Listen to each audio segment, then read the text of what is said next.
Hello everyone. Last के lectures में हमने यूपीएससी सीएपीएफ में आए हुए हिस्ट्री, ज्योग्राफी, पॉलिटी और साइंस के क्वेश्चन जितने भी आए हैं वो सारे कवर कर लिए हैं। इस वीडियो में बात करेंगे सीएपीएफ के मिसलेनियस क्वेश्चंस की, जो किसी खास सब्जेक्ट में नहीं रखे जा सके, और कुछ इंपॉर्टेंट करंट अफेयर्स की जो इस एग्जाम के अंदर आए और हर सब्जेक्ट से कुछ क्वेश्चन छूट गए हैं, उन सारे क्वेश्चंस को भी देखेंगे। तो चलिए स्टार्ट करते हैं। फिर 1 नंबर तो मैंने हिस्ट्री की वीडियो में कवर कर लिया है। अगर आपने उन वीडियोज़ को नहीं देखा है तो आप डिस्क्रिप्शन बॉक्स चेक कर लीजिए। बहुत ही इंपॉर्टेंट क्वेश्चन है, बहुत सारे सवाल आने वाले एग्जाम्स में भी रिपीट होंगे डेफिनेटली। मैंने आपको ये भी बताया है कि कौन सा सवाल किस बुक से लिया गया, अगर वो बेसिक सोर्सेज में कवर्ड है तो, अदरवाइज नहीं है तो फिर नहीं भी मैंने बताया कि ये सवाल कैसे बेसिक एनसीईआरटीज में नहीं था। सो नाउ स्टार्ट करते हैं। देखिए सेकंड क्वेश्चन से बोला जा रहा है ऑपरेशन संकल्प was initiated and implemented by, यानी ऑपरेशन संकल्प जो है वो किनके द्वारा, किस आर्मी फोर्स के द्वारा स्टार्ट किया गया है? Indian army force, Indian army, Indian navy या मिनिस्ट्री ऑफ होम अफेयर्स? देखिए करंट अफेयर का सवाल था, अगर आपने ये पढ़ा है तो आप कर सकते हैं, अदरवाइज फिर ये डिफिकल्ट है। इसका करेक्ट आंसर है option C, Indian navy. Indian navy ने स्टार्ट किया है ऑपरेशन संकल्प को। देखिए करंट अफेयर्स के क्वेश्चन में बहुत ज़्यादा कुछ एक्सप्लेन करने को होता नहीं है, बाकी सेक्शन में मैंने बहुत ही डिटेल में एक्सप्लेन किया ताकि अगर उनसे रिलेटेड टॉपिक से भी क्वेश्चन बने तो आप आसानी से कर सकें। इसका आंसर मैंने देख लिया, इंडियन नेवी। ना नेक्स्ट क्वेश्चन देखते हैं। अगला क्वेश्चन देखिए, बोला जा रहा है ट्राइबल वेलफेयर के बारे में कौन सा कथन सही नहीं है? पहला बोला गया था comprehensive tribal development programme aims at land development activities, improvement of roof house, infrastructure development and so on. यानी जो कॉम्प्रिहेंसिव ट्राइबल डेवलपमेंट प्रोग्राम होता है उसका एम होता है लैंड डेवलपमेंट करना, एक्टिविटीज़ करना, रूफ हाउस को इंप्रूव करना और इस तरह से इंफ्रास्ट्रक्चर डेवलपमेंट पर काम करना। स्केड्यूल ट्राइब और other traditional forest dweller act के according villages in forest are provided with community right, यानी जो विलेजेस हैं उनके फॉरेस्ट को मतलब कम्युनिटी राइट्स प्रदान किया जाता है ताकि जो फॉरेस्ट है उनसे प्रोड्यूस निकाला जा सके। तीसरा बोला गया special area development programme aims at distribution of forest area produces at to the tribal equitably, यानी यथोचित रूप में ट्राइबल्स को डिस्ट्रीब्यूट करना फॉरेस्ट एरिया को, ये काम है स्पेशल एरिया डेवलपमेंट प्रोग्राम का। चौथा बोला जा रहा है स्पेशल सेंटर असिस्टेंट जो है वो ट्राइबल सब प्लान, ये डेयरी काव प्रोवाइड करती है ट्राइबल ग्रुप को जो पॉवर्टी लाइन से नीचे होते हैं। ये क्वेश्चन बहुत ही ज़्यादा कंफ्यूजिंग है, किसी भी सोर्स में इसे डिटेल में कवर नहीं किया गया इन सारे टॉपिक्स को। सो मेरे अकॉर्डिंग यहाँ पे answer special area development programme एम से distribution of forest area produces, ये गलत होना चाहिए क्योंकि स्पेशल एरिया डेवलपमेंट प्रोग्राम का मेन काम होता है जो सर्टेन एरिया सर्टेन सेक्शन के द्वारा जो स्पेशल प्रॉब्लम फेस की जा रही है, जैसे जियो पोलिटिकल जियो फिजिकल स्ट्रक्चर से रिलेटेड या उनके लोकेशन से रिलेटेड उस तरह की चीज़ों से डील करना, या फिर जो फंड्स आती है स्पेशल एरिया प्रोग्राम के अंदर उन चीज़ों को भी सही तरीके से डिस्ट्रीब्यूट करना। हालांकि ये क्वेश्चन एम्बिगुअस है, डाउटफुल है, जब ऑफिशियल की आ जाएगी तो मैं इसे कमेंट बॉक्स में अपडेट कर दूंगा। नेक्स्ट क्वेश्चन की ओर बढ़ते हैं। ना नेक्स्ट क्वेश्चन देखिए, ये हिस्ट्री का क्वेश्चन है, बहुत ही ज़्यादा डिफिकल्ट क्वेश्चन है। ये बोला जा रहा है which one of the following statement about coins struck during 200 BCE to 300 CE in the Indian subcontinent is not correct, यानी भारतीय उपमहाद्वीप के अंदर जो 200 ईसा पूर्व से लेकर 300 ईस्वी के बीच जो कॉइन्स स्ट्रक किए गए हैं उनमें से कौन सा कथन सही नहीं है? इंडो ग्रीक ने बायलिंगुअल और बाय स्क्रिप्ट लीजेंड को इंट्रोड्यूस किया अपने कॉइन्स के अंदर, ये बात अगर आप देखेंगे तो ये फैक्चुअली करेक्ट है। इंडो ग्रीक ने बायलिंगुअल और बाय स्क्रिप्ट फिगर्स को इंट्रोड्यूस करना शुरू किया अपने कॉइन्स में, ये करेक्ट है। और खास करके अगर हम बात करें इंडो ग्रीक रूलर डेमेस्कस की तो उसने भी बाइलिंगुअल कॉइन्स को इशू किया था। दूसरा देखते हैं the Kushanas minted large quantities of gold coins as well as copper coins. हाँ ये दोनों सही है, गोल्ड कॉइन और थोड़े मात्रा में कॉपर कॉइन्स को भी इंट्रोड्यूस किया गया। तीसरा देखें Satavahana issued coins of silver copper lead and potin, हाँ ये तो एनसीईआरटी थीम्स वाली में भी कवर्ड है, सेकेंड और थर्ड स्टेटमेंट। अगर फोर्थ को देखें absence of nigama suggested that the declining power and authority of merchant guilds, ये बात यहाँ पे गलत है। नेगम कॉइन्स जो है वो सजेस्ट करती है कि किस तरह से मर्चेंट गिल्ड्स की पावर बढ़ती जा रही थी, हड़प्पा सभ्यता से ही ये कॉइन्स इस टाइप के कॉइन्स देखे जा रहे थे। तो मेरे अकॉर्डिंग यहाँ पे चूंकि नॉट करेक्ट पूछा गया तो डी होना चाहिए। बाकी के क्योंकि मैं इसलिए भी थोड़ा श्योर हूँ क्योंकि बाकी के जो तीनों ए बी और सी हैं ये बिल्कुल करेक्ट है, फैक्चुअली करेक्ट है, इसलिए ऑप्शन डी यहाँ पे हमारा करेक्ट आंसर होना चाहिए क्योंकि हमसे नॉट करेक्ट पूछा गया था। अगला सवाल देखिए, बोला जा रहा है मैप्स के बारे में कौन सा स्टेटमेंट करेक्ट है। Map that maintain the true shape of areas are known as conformal map, यानी जो ट्रू शेप ऑफ एरिया को मेंटेन करते हैं वैसे मैप कहलाते हैं कॉन्फॉर्मल मैप। मैप का इस्तेमाल होता है स्पेशल रिलेशनशिप का शो करने में, दिखाने में। तीसरा बोला गया map can not show route from one place to another, तो ये तो ईजी क्वेश्चन है क्योंकि map can show route from one place to another. अगर आप 3 को ही एलिमिनेट करेंगे तो हमारा आंसर निकल करके आ जाएगा। एलिमिनेशन के कारण ये सवाल ईजी हो जाता है। अगर हम बात करें कॉन्फॉर्मल मैप की, तो बिल्कुल सही एंगल के अकॉर्डिंग ये मैप करते हैं और बिल्कुल करेक्ट शेप देते हैं। हालांकि ये शेप के बारे में हमें करेक्ट दे सकते हैं, करेक्ट पोजीशन, बट ये ज़रूरी नहीं है कि डिस्टेंस को एक्यूरेट दें। और दूसरा तो बिल्कुल सही है, मैप का इस्तेमाल ही होता है स्पेशल रिलेशनशिप को डिस्टिंग्विश करने में। तो इसका करेक्ट आंसर फिर क्या हुआ, ऑप्शन सी 1 और 2। नाउ नेक्स्ट क्वेश्चन देखते हैं। बोला गया है ग्रेट सर्कल के बारे में कौन सा कथन सही नहीं है। Every great circle divide the earth into 2 equal half, यानी प्रत्येक ग्रेट सर्कल पृथ्वी को 2 भागों में बांटता है।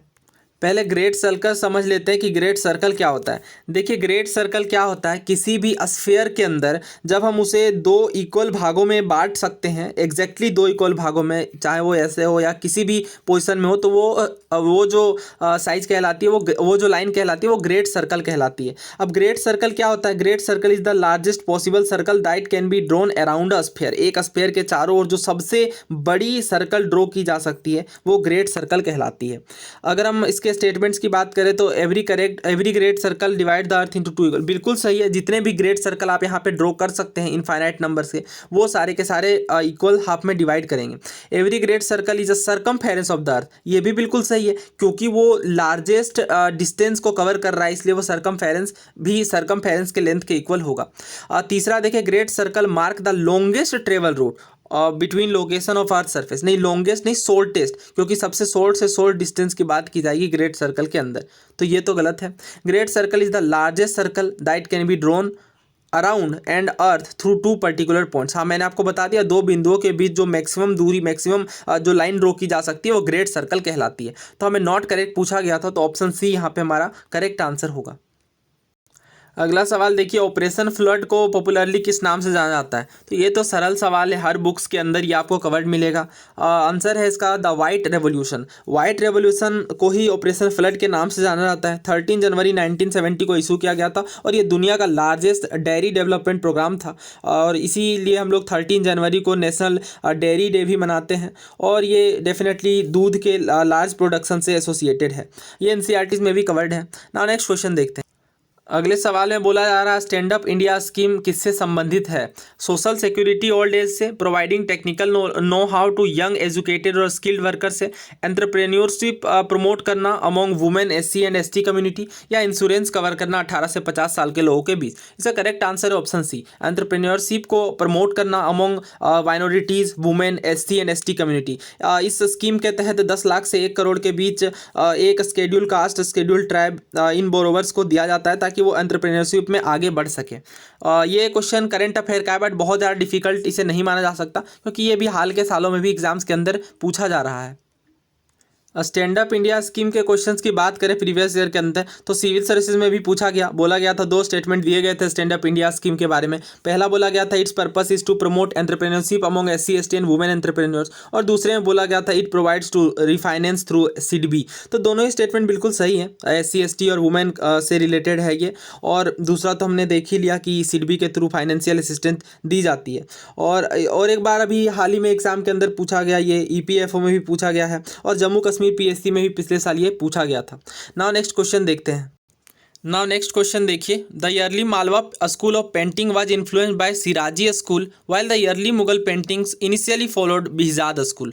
देखिए जब मैंने पेंटिंग वाली वीडियो बनाई थी, मुगल पेंटिंग वाली, वहाँ पे तो मैंने सिर्फ मुगल पेंटिंग को ही कवर किया था, बट मैंने आपको बताया था कि बाबर के टाइम पे बिहजाद एक बहुत फेमस पेंटर भारत आए थे और उन्होंने ही मुगल पेंटिंग की शुरुआत इंडिया में नींव रखी। तो जो मेजर एक्सपोनेंट थे बिहजाद स्कूल के वो सैयद अली और अब्दुल समद थे। ये बिल्कुल करेक्ट है क्योंकि उसके बाद हुमायूं आया और हुमायूं के टाइम पे ये दो पेंटर्स आए जो कि बिजाद स्कूल ऑफ आर्ट को फॉलो कर रहे थे मुगल पेंटिंग के तहत। तो सेकंड बिल्कुल सही है। अगर हम फर्स्ट की बात करें तो Malwa school of painting influence हुई थी सिराजी स्कूल से, और यर्ली मुगल पेंटिंग फॉलो हुई थी बिजाद स्कूल से। तो यर्ली मुगल पेंटिंग तो बिजाद स्कूल को फॉलो कर रही थी। ये सेकंड पार्ट इस स्टेटमेंट का बिल्कुल सही है। क्या फर्स्ट पार्ट करेक्ट है?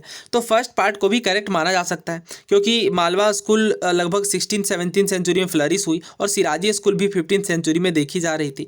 तो दोनों ही स्टेटमेंट मेरे अकॉर्डिंग यहाँ पे करेक्ट होगा। इसका करेक्ट आंसर ऑप्शन सी है। हालांकि जब तक फाइनल आंसर की नहीं आ सकती तब तक इस तरह के क्वेश्चन जो कि बेसिक सोर्सेज में कवर्ड नहीं है उनको हम 100% नहीं कह सकते। फिर भी 99% चांस है कि इसका आंसर ऑप्शन सी ही होगा, क्योंकि कोई भी स्टेटमेंट मुझे यहाँ पे गलत नहीं समझ में आ रही है। नाउ नेक्स्ट क्वेश्चन देखते हैं। दोस्तों स्कीम से बहुत ज़्यादा क्वेश्चंस आते हैं। एक और क्वेश्चन देखिए, स्कीम के ऊपर ही पूछा गया है। बोला गया है एक भारत श्रेष्ठ भारत प्रोग्राम के बारे में कौन सा कथन सही है? क्या इसे 2014 में अनाउंस किया गया था?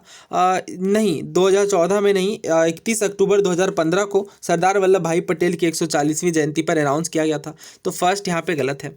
और सेकेंड अगर हम देखें, its aims to create an environment which promotes learning between the states by sharing best practices and experiences. हाँ, ये बिल्कुल सही है। तो यहाँ पे करेक्ट आंसर हो जाएगा हमारा ऑप्शन बी। अगला क्वेश्चन देखिए, डिफेंस से रिलेटेड क्वेश्चन है। बोला जा रहा है Mirage 2000 is a twin engine fighter jet. Mirage 2000 जो है वो ट्विन इंजन नहीं, सिंगल इंजन का फाइटर जेट है। दसोल्त एविएशन कंपनी के द्वारा बनाया जाता है। सेकेंड अगर हम देखें, HAL Tejas is a delta wing fighter jet. हाँ, ये सही है। हाल तेजस जो है वो डेल्टा विंग फाइटर जेट है। क्या राफेल एक सुपरसोनिक फाइटर जेट है? तो नहीं, राफेल हाइपरसोनिक फाइटर जेट नहीं है, ये सुपरसोनिक फाइटर जेट है। ये भी क्वेश्चन डिफिकल्ट है, क्योंकि अगर आपने बहुत डिटेल में अगर इसे कवर किया है कि कौन कौन से टाइप हैं और किस तरह के फाइटर जेट्स की कैटेगरी है, तो ही आप इसे आंसर कर पाएंगे। इसका करेक्ट आंसर फिर क्या है? Option B. अगला सवाल देखिए, बोला जा रहा है फाल्कन 9 को किस कंपनी के द्वारा डिज़ाइन और मैन्युफैक्चर किया गया था, जो कि एक रीयूजेबल रॉकेट है। 2021 की ये न्यूज़ है, आई थिंक जनवरी 2021 की। उस टाइम पे ये आया था न्यूज़ के अंदर कि जो फाल्कन 9 उन्होंने एक रिकॉर्ड बनाया है सबसे ज़्यादा सैटेलाइट को एक सिंगल रॉकेट के द्वारा लॉन्च करने का। तो इसका करेक्ट आंसर है ऑप्शन डी, स्पेस एक्स, जो कि यूनाइटेड स्टेट्स की कंपनी है। सो इलोन मस्क की कंपनी स्पेस एक्स ने ये रिकॉर्ड बनाया था। इसका करेक्ट आंसर ऑप्शन डी है। नाउ अगला क्वेश्चन देखिए, KH-47M2 किंजाल जो कि एक न्यूक्लियर कैपेबल हाइपरसोनिक मिसाइल है, किस देश से संबंध रखता है? चाइना, फ्रांस, रसिया या यूएसए? इसका करेक्ट आंसर है ऑप्शन सी, रसिया। ये Russian nuclear capable hypersonic aero ballistic air to surface missile है, जो कि रसिया देश का है। नाउ नेक्स्ट क्वेश्चन देखिए। दोस्तों यहाँ पे एक और बात मुझे बतानी थी। ये न्यूज़ में तब था क्योंकि रसिया ने क्लेम किया था कि इसने फर्स्ट हाइपरसोनिक मिसाइल को यूज़ कर दिया है यूक्रेन के खिलाफ, और उसका नाम बताया जा रहा था किंजाल मिसाइल। इसलिए ये काफ़ी ज़्यादा न्यूज़ के अंदर कवर्ड किया गया था। ना नेक्स्ट क्वेश्चन देखिए, मरियोपोल सिटी जो कि फ्रिक्वेंटली मेंशन की गई न्यूज़ में रसिया यूक्रेन कॉन्फ्लिक्ट के कंटेक्स्ट में, ये किस तट में, किस सी के तट में सिचुएटेड है? सो यूक्रेन के पास ही स्थित सी ऑफ अजो में ये सिटी मारियोपोल आपको दिखाई पड़ेगी मैप के अंदर। तो इसका करेक्ट आंसर है ऑप्शन डी, सी ऑफ अजो। अगला क्वेश्चन देखिए, बोला जा रहा है रिसेंटली किस देश के साथ इंडिया ने comprehensive economic partnership agreement sign किया है? तो इसका करेक्ट आंसर है ऑप्शन डी, यूएई। यूएई के साथ इंडिया ने CEPA को साइन किया। The boundary layer of the forest at which the energy exchange occurs and some insolation is returned directly to a space is, यानी forest की boundary layer क्या कहलाती है? जहाँ पे एनर्जी एक्सचेंज देखने को मिलता है और कुछ इंसोलेशन यानी कुछ सनलाइट रिटर्न कर जाती है डायरेक्टली स्पेस में। इसका करेक्ट आंसर है option C, forest canopy. Forest canopy क्या होती है? कैनोपी होती है अबव ग्राउंड पोर्सन किसी प्लांट क्रॉपिंग की, जो कि बेसिकली यहाँ पे कैनोपी अपर लेयर होती है, किसी भी हैबिटेट जोन भी कहा जाता है, और ये अपर लेयर होती है जो कि ट्री क्राउन्स के मैच्योर हो जाने के बाद जो अपर में, ऐसे अगर मैं आपको फिगर दिखाऊं,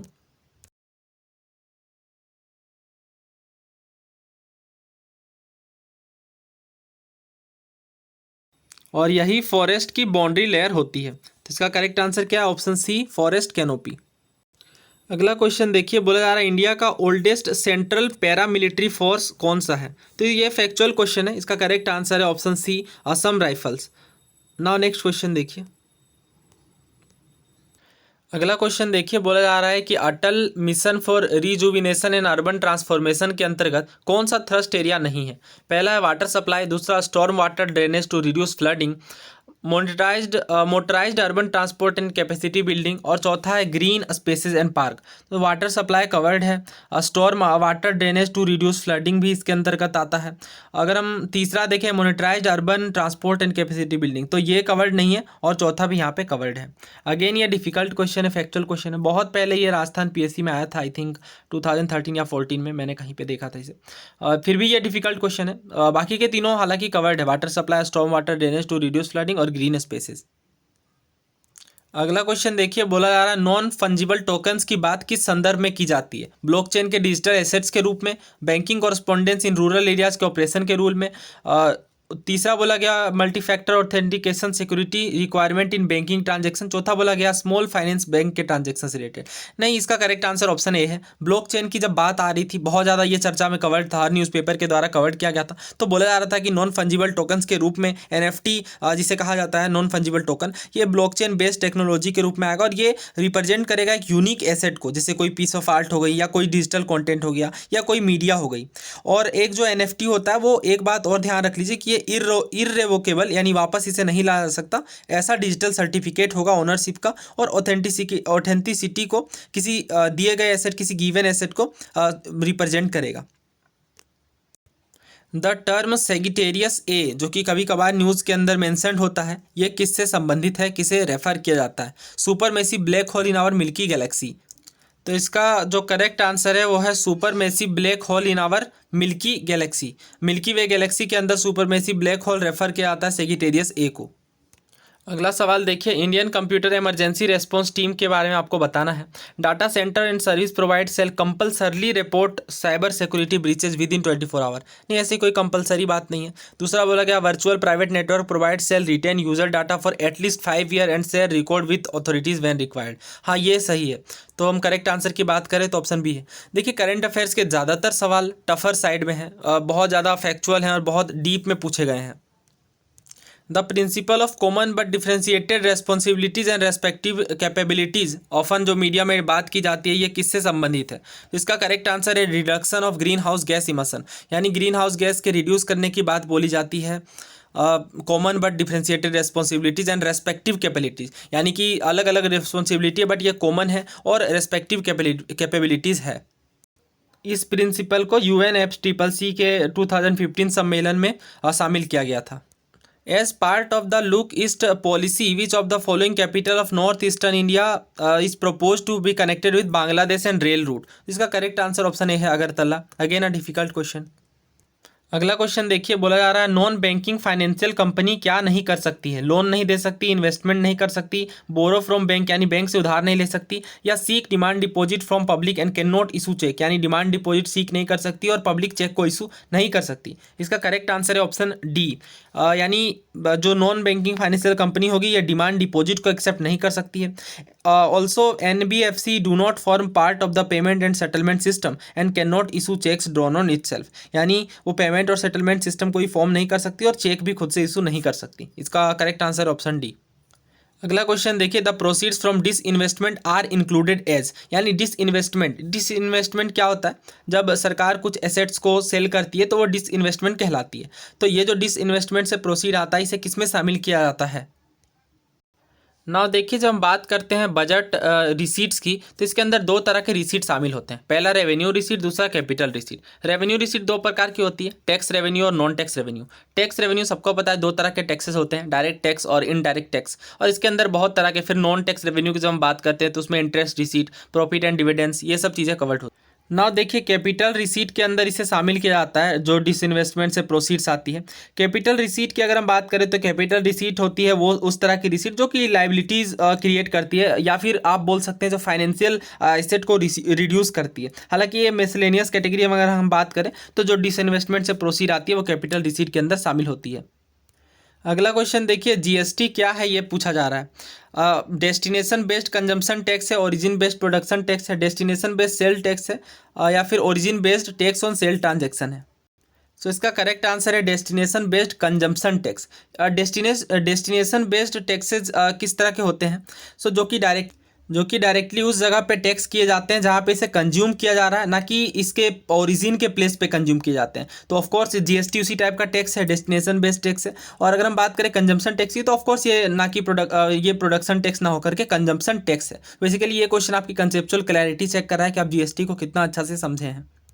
अगला सवाल देखिए, बोला जा रहा है in the first quarter of physical year 2020 and 2021 GDP contracted by 23.9%। उसके बाद सेकंड क्वार्टर में 7.5% कॉन्ट्रैक्ट की। तो इकोनॉमिक सर्वे ने इसे किस तरह का नाम दिया? ये इकोनॉमिक सर्वे के अंदर कवर्ड था। इसका correct answer option B, V shaped. V shaped economy क्या होती है? जब इकोनॉमिक में बहुत ज़्यादा उतार चढ़ाव देखने को मिले तो ये वी शेप्ड कहलाती है। ये देखिए, ये बहुत ही बेहतरीन क्वेश्चन है। बोला जा रहा है the other side of silence की ऑथर कौन है? अमृता प्रीतम, उर्वशी बुटालिया, सादत हसन मंटो या मंजू कपूर? सो थीम्स वाली एनसीईआरटी में जहाँ बात की गई है पार्टीशन की, वहीं पे बताया गया है 8 times therefore when the men feared that their women wife daughter sister would be violated by the enemy they killed the women themselves. और उसी के आगे बताया गया है कि उर्वशी बुटालिया ने अपनी किताब the other side of silence में लिखा है एक इसी तरह की ग्रूसम घटना, एक बहुत ही इस तरह की खतरनाक घटना का जिक्र किया है थोआ खालसा विलेज में। ठीक है, तो इसका करेक्ट आंसर फिर क्या है? उर्वशी बुटालिया। देखिए एनसीईआरटी के अंदर तो ये चीज़ है कवर्ड, बट इतने डिटेल में याद रखना पॉसिबल नहीं होता है। हालांकि देखिए, अभी जो यूपीएससी के द्वारा सीआईएसएफ का एग्ज़ाम लिया गया था कुछ महीनों पहले, उसमें पूछा गया था कि कौन सी जो बुक है वो पार्टीशन से एसोसिएटेड है। उसमें ऑप्शन में था गर्म हवा। गर्म हवा भी देखिए इसी तरह की एक बुक है, इसे भी ध्यान रख लीजिए, हो सकता है इन फ्यूचर क्वेश्चन रिपीट करें। अगला क्वेश्चन देखिए, सेट डी के 90 नंबर का है। बोला जा रहा है which one of the following cities on the bank of Ganges decline in importance when the railway link to Bombay started opening. यानी जब बॉम्बे में रेलवे लिंक ओपन हो गई तो कौन सा शहर डिक्लाइन करने लगा? ऑप्शन है हमारे पास बनारस, कानपुर, मिर्ज़ापुर और पटना। नाउ अगर हम बात करें सवाल की सोर्स की, तो अगेन थीम्स वाली एनसीईआरटी का थीम 12 कॉलोनियल सिटीज़ जो चैप्टर है उसी के अंदर अगर आप तो यहाँ पे जब हमें बताया गया था कि किस तरह 1853 में इंट्रोडक्शन के रेलवे के बाद बहुत सारे शहरों में चेंजेस देखने को मिले, इकोनॉमिक एक्टिविटीज़ किस तरह से शिफ्ट करती गई, यहीं पे बताया गया। उदाहरण के तौर पे मिर्ज़ापुर जो कि गंगा शहर के तट पर बसा हुआ है, which specialized in collecting cotton and cotton goods from the Deccan, जो कि डेक्कन से कॉटन गुड्स को कलेक्ट करता था, वो डिक्लाइन कर गया क्योंकि बॉम्बे से रेलवे लिंक ओपन हो गई। देखिए ये भी अगेन एनसीईआरटी के अंदर है, बट जब बीच से ऐसे सवाल बनाए जाते हैं तो बहुत ही ज़्यादा डिफिकल्ट होते हैं। हालांकि इसी चैप्टर से एक सवाल अभी हाल ही में सीआईएसएफ में पूछा गया।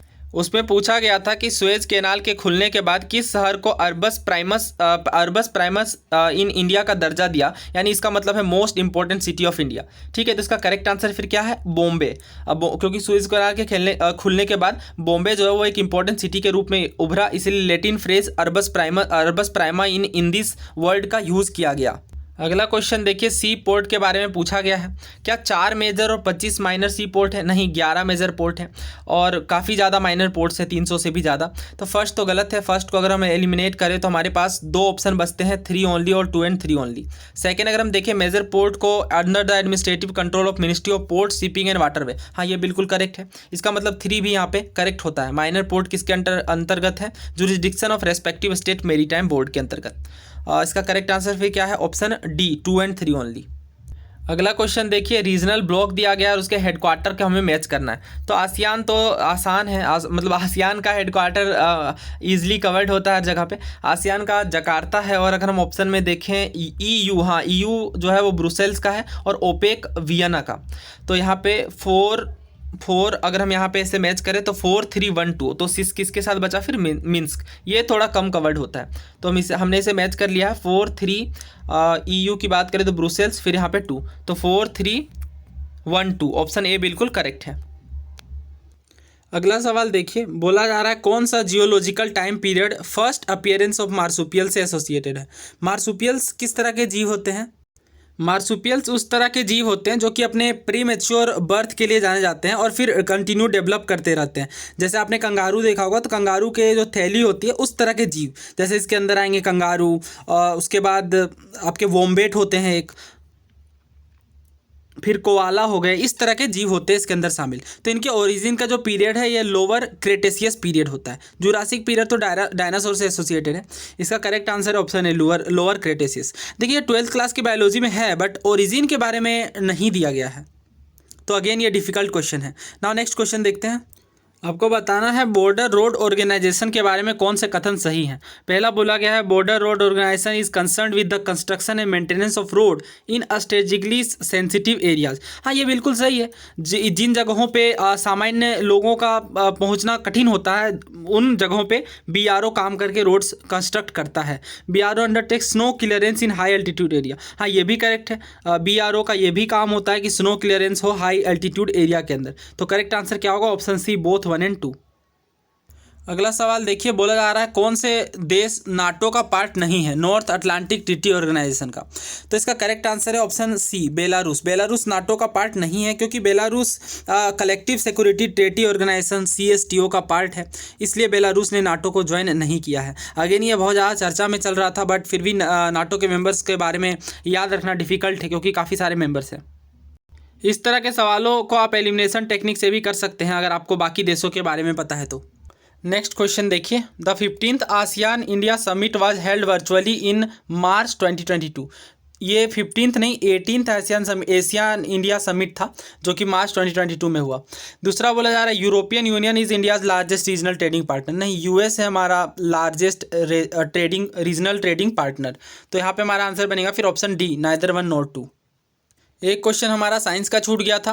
बोला जा रहा है which of the following makes bread soft and spongy when baking soda is added. यानी कौन सी जो एलिमेंट्स है इसमें से जो ब्रेड को सॉफ्ट और स्पंजी बनाता है। देखिए, हम लोग जब ब्रेड में डालते हैं NaHCO3 यानी बेकिंग सोडा, राइट, तो इसके अंदर क्या होता है, फिर कार्बन डाइऑक्साइड का निर्माण होता है रिएक्शन करके और फिर वो सोडा को स्पॉन्जी बनाता है। तो यहाँ पे करेक्ट आंसर क्या होगा? CO2। NaHCO3 नहीं बनाता है, NaHCO3 के बाद जो CO2 गैस रिलीज होती है वो उसे स्पंजी बनाती है, राइट। अगला क्वेश्चन देखिए, aluminium powder is used as a solid fuel for rocket engine. ये बिल्कुल सही है, रॉकेट इंजन में as a solid fuel aluminium powder का यूज़ होता है। दूसरा बोला गया compare to liquid fuel propelled rocket engines the thrust per amount of fuel burned is higher in solid fuel propelled rocket engines. यानी liquid fuel propelled rocket engines के मुकाबले जो thrust per amount of fuel burn होगा वो solid fuel में ज़्यादा होगा liquid fuel के मुकाबले। तो दोनों ही बिल्कुल सही है, हमारा करेक्ट आंसर है ऑप्शन सी, बोथ 1 और 2। अगला क्वेश्चन देखिए, अगेन डिफेंस का ही क्वेश्चन है। बोला जा रहा है निम्नलिखित मिसाइल पर आपको विचार करना है और बताना है कि कौन कौन से क्रूज मिसाइल हैं। अग्नि फर्स्ट तो बैलिस्टिक मिसाइल है और धनुष भी बैलिस्टिक मिसाइल है। तो यहाँ पे हमारा करेक्ट आंसर बनेगा ऑप्शन बी, 2 ओनली, क्योंकि यहाँ ऑप्शन में से सिर्फ धनुष ही है जो क्रूज मिसाइल है। सॉरी, धनुष नहीं, ब्रह्मोस। ब्रह्मोस जो है वो क्या है? Cruise missile. बाकी के दोनों अग्नि फर्स्ट और धनुष क्या है बताइए? Ballistic missile. तो हमारा करेक्ट आंसर है option B, 2 only. Cruise missile और बैलिस्टिक मिसाइल के बीच मुख्य अंतर क्या होती है? क्रूज मिसाइल जेट प्रोपेल्ड होता है सुपरसोनिक स्पीड का अपने पूरे के पूरे फ्लाइट के दौरान, जबकि बैलिस्टिक मिसाइल जो होती है वो रॉकेट पावर्ड होती है सिर्फ इनिशियल फेज में, और बाद के फेज में वो एक ट्राजेक्ट्री मोशन को फॉलो करती है। ये बेसिक डिफरेंस होती है दोनों के बीच। तो यहाँ पे क्रूज मिसाइल जो है ब्रह्मोस है। अगला क्वेश्चन देखिए, with reference to Indian defence consider the following helicopters. यानी भारतीय डिफेंस के संदर्भ में आपको हेलीकॉप्टर्स पर विचार करना है। चीता, चेतक और रुद्र, ये 3 हमें दिए गए हैं और हमसे पूछा गया है which of the above has या have turret gun rocket system and air to air missile. यानी कौन कौन से जो है वो टरेट गन है और रॉकेट सिस्टम है और एयर टू एयर मिसाइल हैं। अगर यहाँ हम ऑप्शंस में देखें तो HAL रुद्रा यानी light combat helicopter HAL Rudra जो है वो सिर्फ टरेट गन का सिस्टम देखने को मिलेगा। तो यहाँ पे करेक्ट आंसर है हमारा D3 ओनली। लास्ट क्वेश्चन देखिए, बोला जा रहा है recently India gave a coastal radar system to which of the following country. तो ये मार्च 2022 की न्यूज़ है। इंडिया ने मालदीव को रडार सिस्टम प्रोवाइड करवाया था। यहाँ पे हमने पूरे 125 क्वेश्चन कवर कर लिए हैं। बाकी के जो फैक्चुअल सब्जेक्ट थे उनमें मैंने बहुत डिटेल से एक्सप्लेन किया है। ये थोड़े ये जो क्वेश्चन थे इनमें बेसिकली हमें अगर पता होता तो हम आंसर कर सकते थे, अदरवाइज फिर ये डिफ़िकल्ट क्वेश्चन माने जाएंगे। अगर आप पूरे के पूरी सीरीज़ को देखना चाहते हैं तो प्लेलिस्ट आप चेक कर सकते हैं। वहाँ पर मैंने सारे के सारे क्वेश्चन जितने भी CAPF 2022 में आए वो एक साथ प्लेलिस्ट बना करके रख दिए। Thank you so much. अगर आप चैनल पर नए हैं तो प्लीज़ चैनल को सब्सक्राइब करिए और वीडियो को लाइक करना ना भूलें।